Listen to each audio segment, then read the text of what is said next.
Good morning everyone. Magandang umaga po sa lahat ng mga nakikinig at sumusubaybay sa salita ng buhay.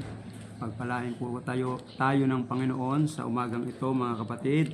At tayo po ay nagpapasalamat dahil tayo po ay meron na naman pong pagkakataon na makapagbahagi po tayo ng salita ng Diyos ngayong umaga dito po sa salita po ng buhay po. At nagpapasalamat po tayo patuloy sa ating pastor, Pastor Johnny Cor, na kung saan tayo po ay binibigyan ng ganitong pagkakataon. At samahan niyo po ako mga kapatid sa mga ilang minuto pa na ating pong gagamitin para po sa salita ng Panginoon, pagbabahagi po ng salita ng Diyos. So, ngayong umaga mga kapatid ay muli magandang umaga po sa inyo lahat.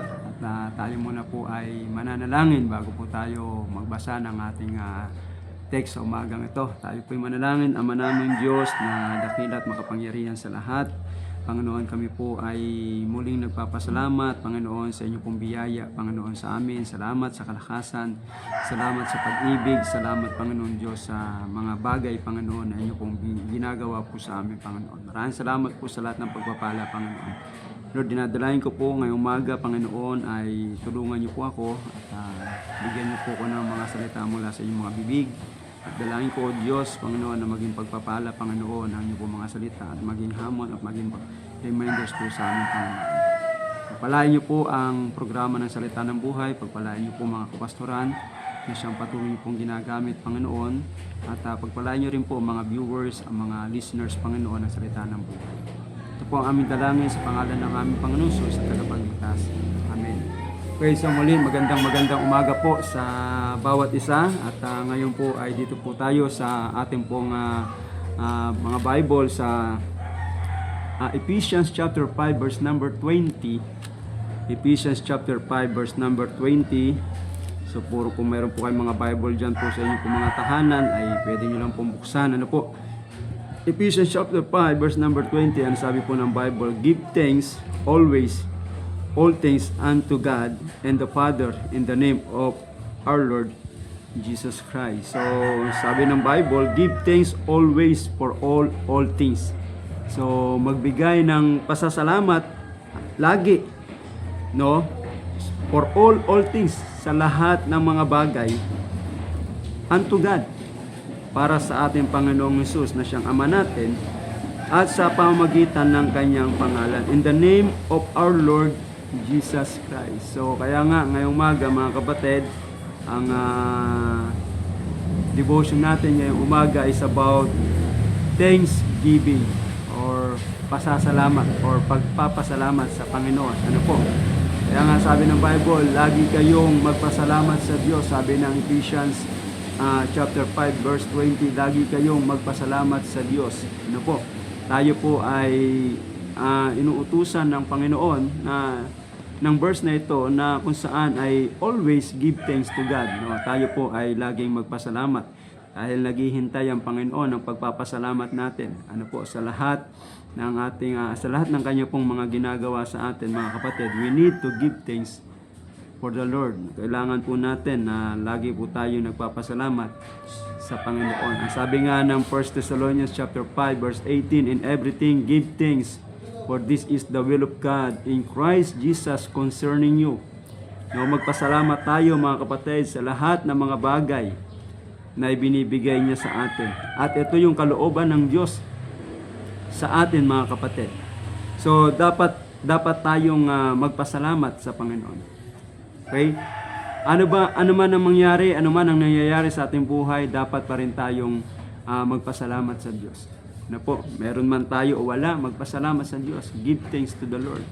No, ano man ang nangyayari sa buhay natin, ay magpasalamat tayo sa Diyos. Yan po ang kalooban ng Diyos sa buhay natin.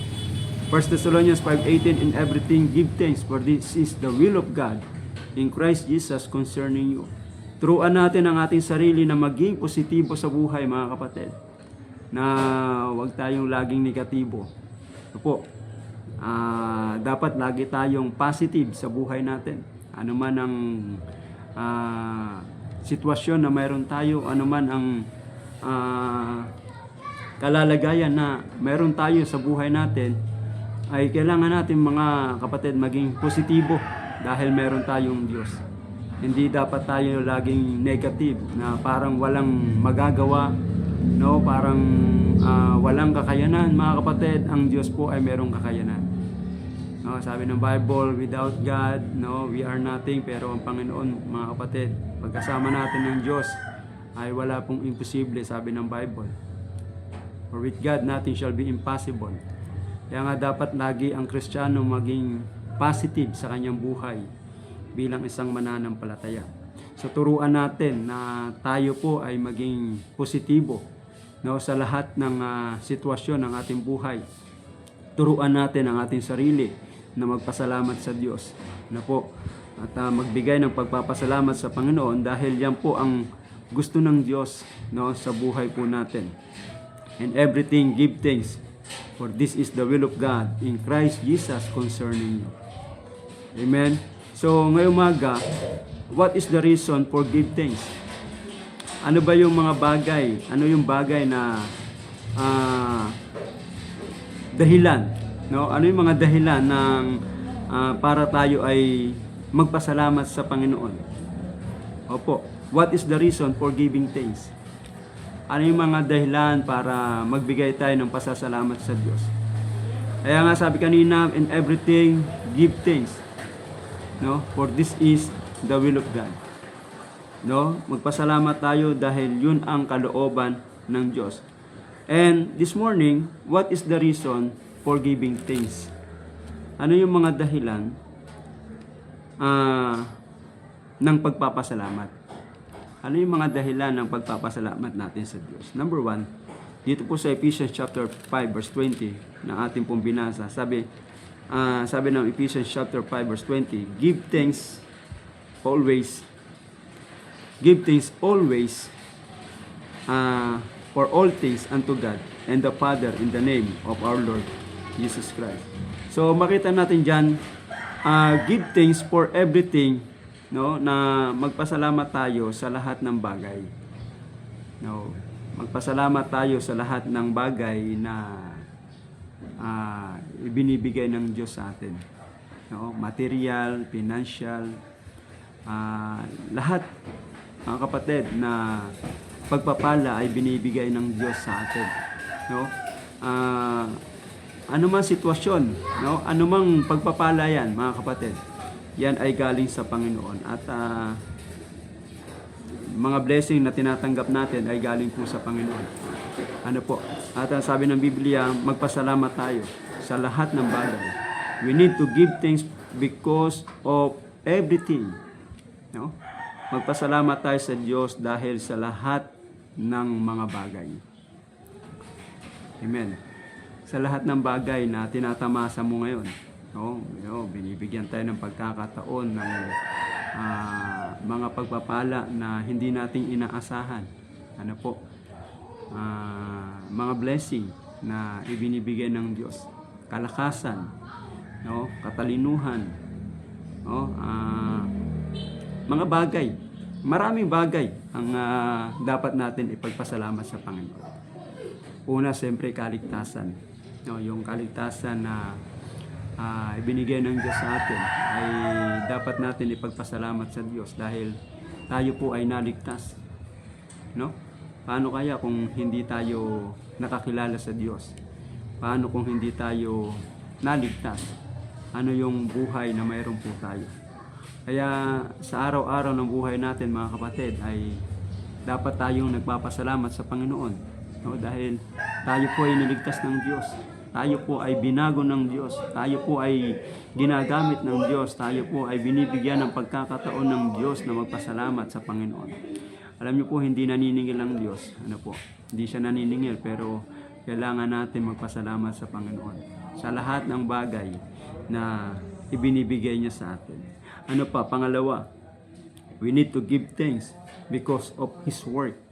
Dahil sa kanyang mga gawa. Na po, dahil sa kanyang mga gawa. Sabi nga ng Psalms chapter 111, tignan niyo po. Psalms chapter 111, para po makita natin sa Bible kung ano po yung ating pong binabasa po, Psalms chapter 111 verse number 1. Sabi, praise ye the Lord, I will praise the Lord with my whole heart. And the assembly of upright and in the congregation, the words of the Lord are great, sought out of all them that have pleasure therein. So, kamangha-mangha mga kapatid ang mga gawa ng Panginoon sa buhay natin. Binago tayo ng Diyos po. Yun po yung mga bagay na kamangha-mangha na ginawa ng Diyos. Ano po, yung baguhin niya ang isang tao, yung baguhin niya yung ating pagkatao, yung baguhin niya yung ating ugali, baguhin niya yung ating kaisipan, baguhin ng Diyos ang isang tao. Na po. Kaya mga kapatid ay magpasalamat tayo because of His work, dahil sa ginawa ng Diyos at dahil sa mga ginagawa ng Diyos sa buhay natin. Ano po, alam niyo po, ang ginawa ng Panginoon sa krus ng Kalbaryo ay talagang napakahirap. Ano po, at talagang isang sakripisyo na ginawa ng Diyos. Sa krus ng Kalbaryo ay ang mamatay, ano po, ang ipako sa krus. Sa krus, no, ang mamatay, no, para lang sa atin. Yun po yung mga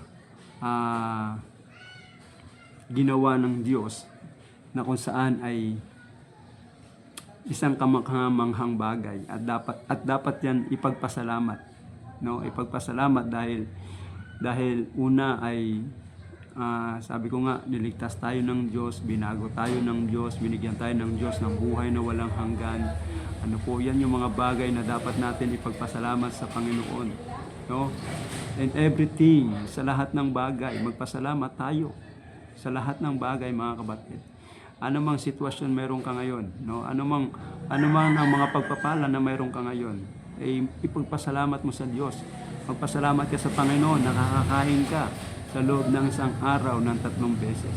Magpasalamat ka sa Panginoon sa bawat umaga na binibigay ng Diyos sa iyo ng mga pagpapala. Magpasalamat ka sa Diyos sa bawat blessing na po binibigyan tayo ng Diyos ng panibagong pagkakataon, binibigyan tayo ng Diyos ng panibagong kalakasan sa bawat umaga. So, yun po yung mga bagay na dapat natin ipagpasalamat sa Panginoon. Pangalawa, yung sa gawa ng Diyos, yung ginawa ng Diyos doon sa krus ng Kalbaryo. Ano po, yun yung ginawa ng Diyos na dapat natin ipagpasalamat sa Panginoon. Siya ay pinako sa krus, namatay, inilibing at muling nabuhay para sa iyo at para sa akin. Ano po, at hindi natin kayang bayaran, hindi natin kayang suklian yung mga ganung bagay na ginawa ng Diyos. Ang tanging magagawa natin ay magpasalamat sa Panginoon. Maging matapat sa Diyos, maging faithful tayo sa gawain ng Panginoon. Maging faithful tayo sa paglilingkod natin sa Diyos. Maging masipag, maging matapat po tayo mga kapatid dahil sa mga gawa ng Panginoon. Ano pa, lastly, magpasalamat tayo sa Diyos because of His love. No?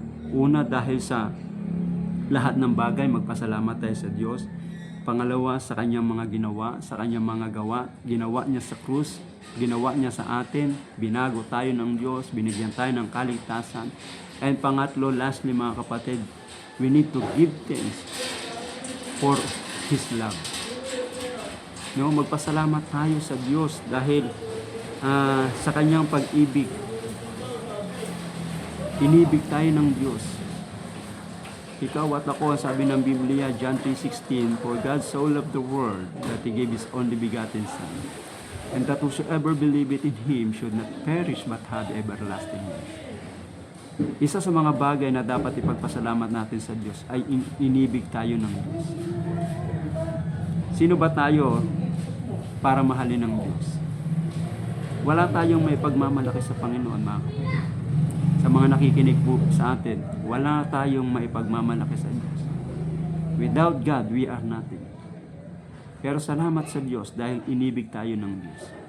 Salamat sa Diyos dahil yung pag-ibig ng Diyos ay para sa lahat na inabot tayo ng Panginoon ng pag-ibig niya.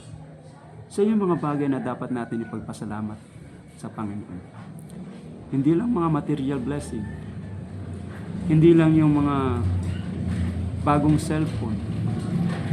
Hindi lang po yung mga bagay na panandalian lamang, mga kapatid. Kundi ipagpasalamat natin sa Diyos dahil tayo po ay naligtas.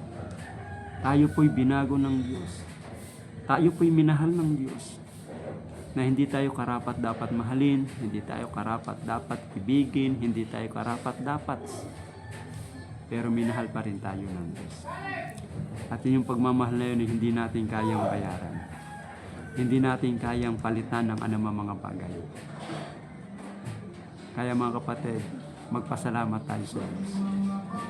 Magpasalamat tayo sa Diyos, magtapat tayo sa Diyos, mag-faithful tayo sa Panginoon, maglingkod tayo sa Diyos, ibigay natin yung ating buhay, isuko natin yung ating mga buhay, talikuran ng mga kasalanan, at maging matapat tayo sa paglilingkod natin sa Panginoon.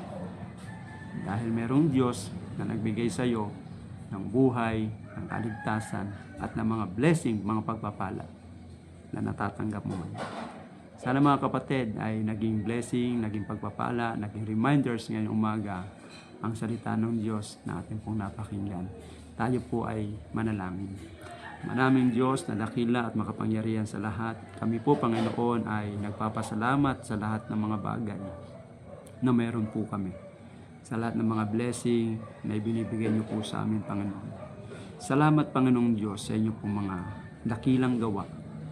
Salamat Panginoong Diyos sa inyo pong pagmamahal sa amin.